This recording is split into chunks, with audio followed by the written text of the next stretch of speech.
कांग्रेस तो एक चला गया है, उसका मामला कहीं दोबारा है नहीं। कांग्रेस जीतती है तो 30 से फिर 31 हो जाएंगे, क्या चैलेंज है।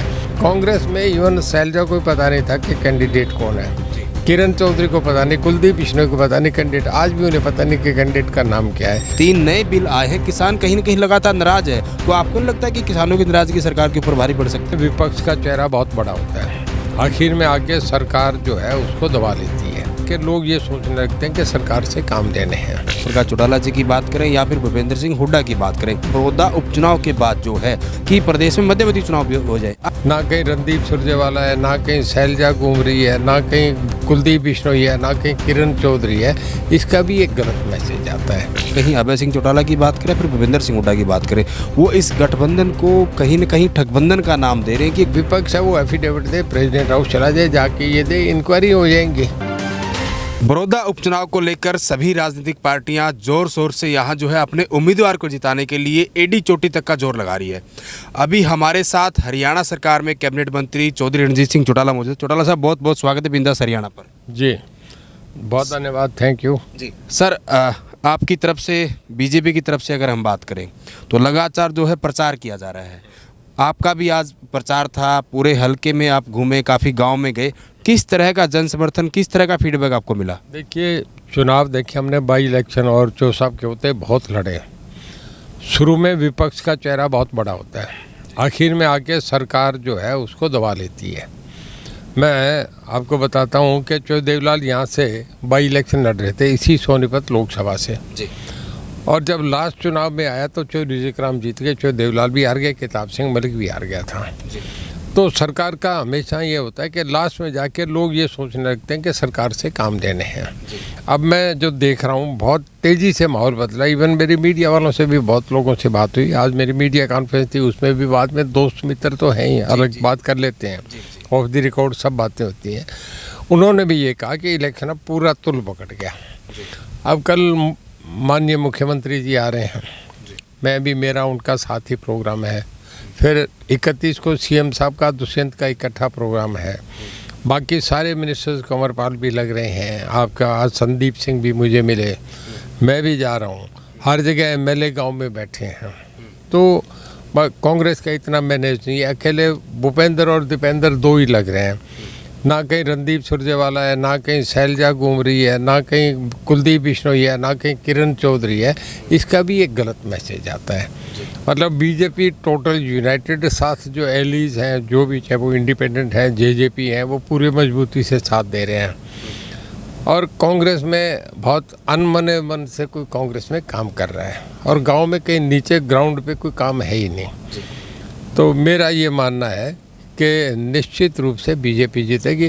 पहले इनेलो का मैं नहीं मानता था, अब ओम प्रकाश जी के घूमने के बाद जो गांव में गया हूँ, हर गांव में 200 300 वोट उनके बढ़ रहे हैं। मेरा अब अंदाजा है कि इनेलो भी 10,000 से ऊपर जाएगा। तो फाइट जो है वो रिजल्ट कुछ भी हो सकते हैं। जींद बाई इलेक्शन था, रणदीप सुरजेवाला को कैंडिडेट बनाया तो तब ये था कि बहुत बड़ा हाईकमांड ने कैंडिडेट बनाया रणदीप सुरजेवाला जींद जिला, तो एक इम्प्रेशन था कि चुनाव जीतेंगे। जब चुनाव शुरू हुआ तो उसके बाद बीजेपी उसमें फाइट थी, उसे 1 नंबर पे लेते थे। दिग्विजय भी बीच में चुनाव में आ गया, और जब आखिर में चुनाव आया तो 2 रात पहले ही सारा मामला पलट गया और लोगों ने दिग्विजय को 2 पे कर दिया। कांग्रेस जो 1 पे थी वो 3 पे चली गई। मेरा भी ये मानना है कि यहाँ भी अल्टीमेटली वो ही होगा कि कांग्रेस का जो सैबोटाज है वो इतना बड़ा होगा कि जिसे कांग्रेस को अंदाजा ही नहीं। बिल्कुल। जींद उपचुनाव का चौधरी साहब आपने उदाहरण दिया, चौधरी देवलाल जी का आपने गढ़ का यहाँ उदाहरण दिया, लेकिन अगर हम बात करें इस हलके की, बड़ौदा हलका पूरे का पूरा ग्रामीण हलका है। ग्रामीण हलका यानी कि जाहिर सी बात है कि किसान जो है, किसान वर्ग के जो लोग हैं, किसान यहाँ ज़्यादा, ज़मींदार लोग ज़्यादा है।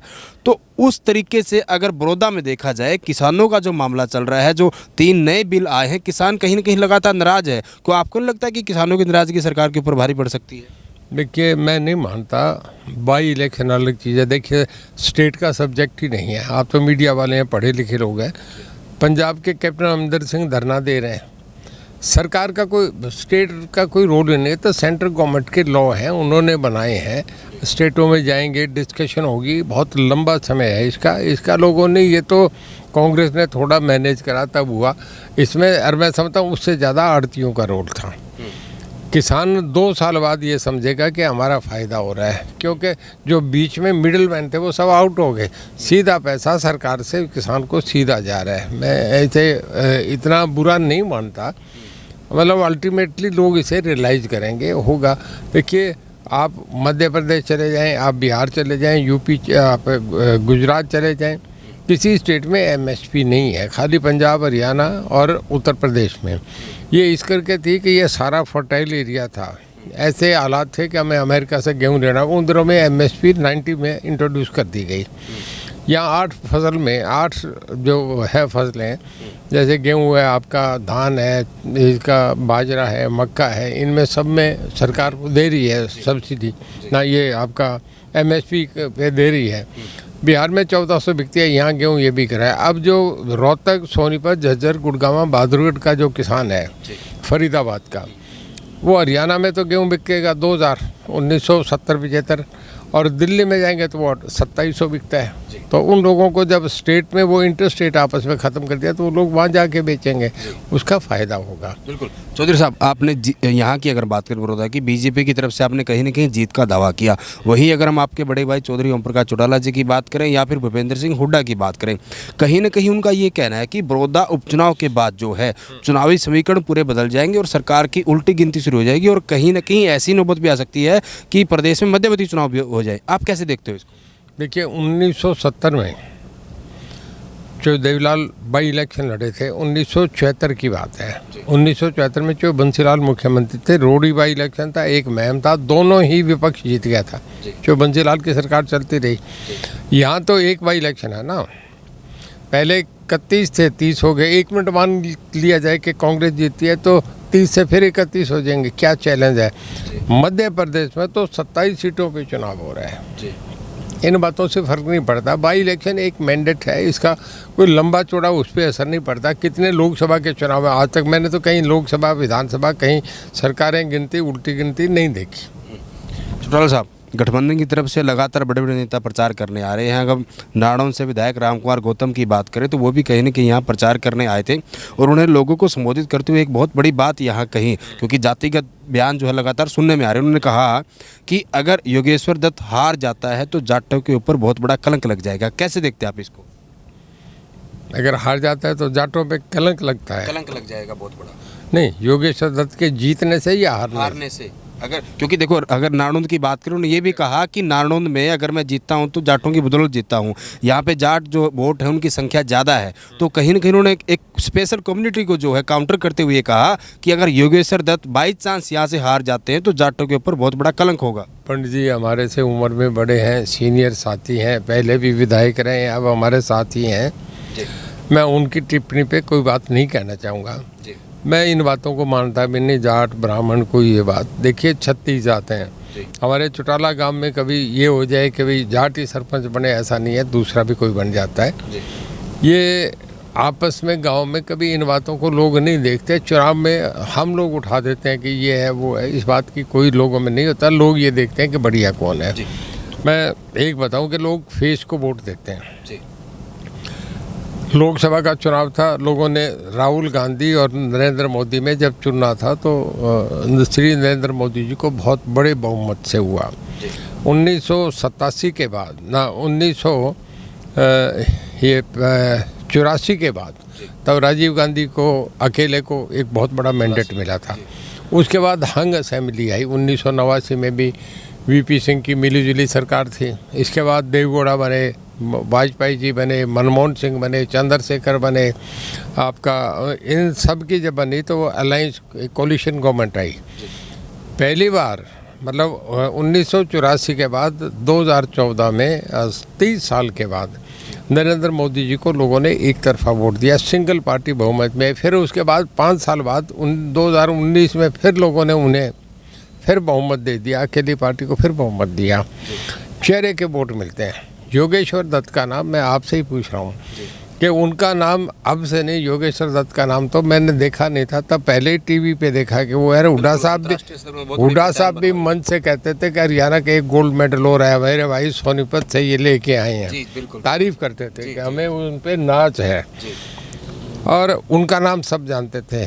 मैं समझता हूँ कि कांग्रेस में इवन शैलजा को पता नहीं था कि कैंडिडेट कौन है, किरण चौधरी को पता नहीं, कुलदीप बिश्नोई को पता नहीं कैंडिडेट, आज भी उन्हें पता नहीं कि कैंडिडेट का नाम क्या है। ऐसे चेहरे को एकदम लोगों में ले जाके, वो छो देवलाल वाला कद नहीं है कि मेधावी कीर्ति है मेरी कैंडिडेट है इसे बना दो, ऐसा नहीं बना करते। चौटाला साहब, गठबंधन की सरकार ने जो है 1 साल का कार्यकाल अपना पूरा कर लिया है, क्या कुछ उपलब्धियां आप देखते हैं, कैसे देखते हैं 1 साल के कार्यकाल को? देखिए, ये सीएम साहब और हमने पहले भी प्रेस कॉन्फ्रेंस करके इस बात पे कही थी एक दिन, मैं भी था, सीएम साहब भी थे, दुष्यंत भी थे, कि सरकार ने बहुत बड़ी ट्रांसपेरेंसी लेके आए हैं। पावर डिपार्टमेंट में मैं मेरे में ही कह रहा हूँ कि मैंने यहाँ बहुत कुछ इसमें सुधार कराए, जो ऊपर से तारें जा रही थी, टेढ़े पोल थे, हर जगह ट्रांसफार्मर जो दिए गए हैं, फिर उसके बाद ट्यूबवेल कनेक्शन जो दिए गए हैं। अभी पिछले हमने जिसमें 6 महीने तो कोरोना के चले गए, मतलब मेरे टेक ओवर करने के बाद पूरे हरियाणा में हमने 9,500 ट्यूबवेल कनेक्शन दे दिए। ये बहुत बड़ी अचीवमेंट है। बिल्कुल। चौटाला साहब, अगर हम बात करें विपक्ष की, जहां आपने 1 साल की उपलब्धियां गिनाई, वहीं कहीं ना कहीं अभय सिंह चौटाला की बात करें, फिर भूपेंद्र सिंह हुड्डा की बात करें, वो इस गठबंधन को कहीं ना कहीं ठगबंधन का नाम दे रहे हैं कि घोटालों की सरकार है, बहुत सारे घोटालों के आरोप जो है सरकार पर लगे हैं। देखिए, हमेशा एक बड़ा रेगुलर ये फीचर रहा है कि जो विपक्ष में हो जाता है वो सरकार पे एलिगेशन लगाता है, और जब चाहे लगाते हैं। कौन सी स्टेट ऐसी है जिसमें ये बात नहीं होती है? जो सत्ता से बाहर हो जाता है वो घोटाले की बात करता है। मैं नहीं मानता घोटाले हैं तो कमीशन है। जब प्रताप सिंह कैरों के खिलाफ हुआ तो जो देवलाल ये राष्ट्रपति भवन से मिले थे, राष्ट्रपति भवन में जाके 20 एमएलए गए थे, साइन करके गए कि हम एफिडेविट देते हैं, जांच कराई जाए, अगर प्रताप सिंह कैरों के खिलाफ एलिगेशन प्रूव नहीं हो तो हमें पे कोर्ट में केस चला दिया और हमें सज़ा लेने को तैयार है। उसके बाद इंक्वायरी होगी, दास कमीशन अपॉइंट हुआ, सुप्रीम कोर्ट के रिटायर्ड जज थे, प्रताप सिंह कैरों के खिलाफ स्ट्रक्चर पास हो गए, प्रताप सिंह कैरों को तुरंत रिजाइन करना पड़ा। अगर कुछ बात है तो विपक्ष है वो एफिडेविट दे, प्रेसिडेंट हाउस चला जाए, जाके ये दे, इंक्वायरी हो जाएंगी। मैं नहीं मानता कोई घोटाले किया है। सब देखिए, मेरे पे कोई एलिगेशन नहीं लगता। सीएम साहब हर बात से बहुत आगे हैं, वो कहीं है ही नहीं इस मामले में। दूसरा अनिल विज जी का है, बाकी तो कई नए लोग आए, मैं सबको नहीं जान रहा, पर किसी पे भी इस तरीके के एलिगेशन नहीं है। चौटाला साहब, अंतिम में आप बड़ौदा की जनता से क्या अपील करेंगे? मैं यही कहूँगा कि भाई, देख के हालात देख के, कांग्रेस तो एक चला गया है, उसका मामला कहीं दोबारा है नहीं, और कांग्रेस जो 44 पे आ गई, जो उत्तर प्रदेश लोकसभा में आपके 80 सीटों में 1 सीट लेके आई है, कहीं भी नहीं है। राहुल गांधी की लीडरशिप को कोई मान नहीं रहा, तो लोगों को ये करना चाहिए कि समय के साथ सरकार के साथ साझा करें, वोट दें और अपने इलाके के काम कराएं। बिल्कुल।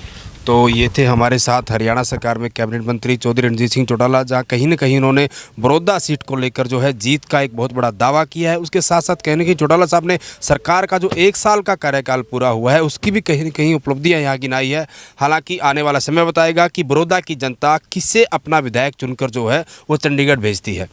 वीडियो जर्नलिस्ट संदीप कुमार के साथ सुरेंद्र नैन, बिंदास हरियाणा।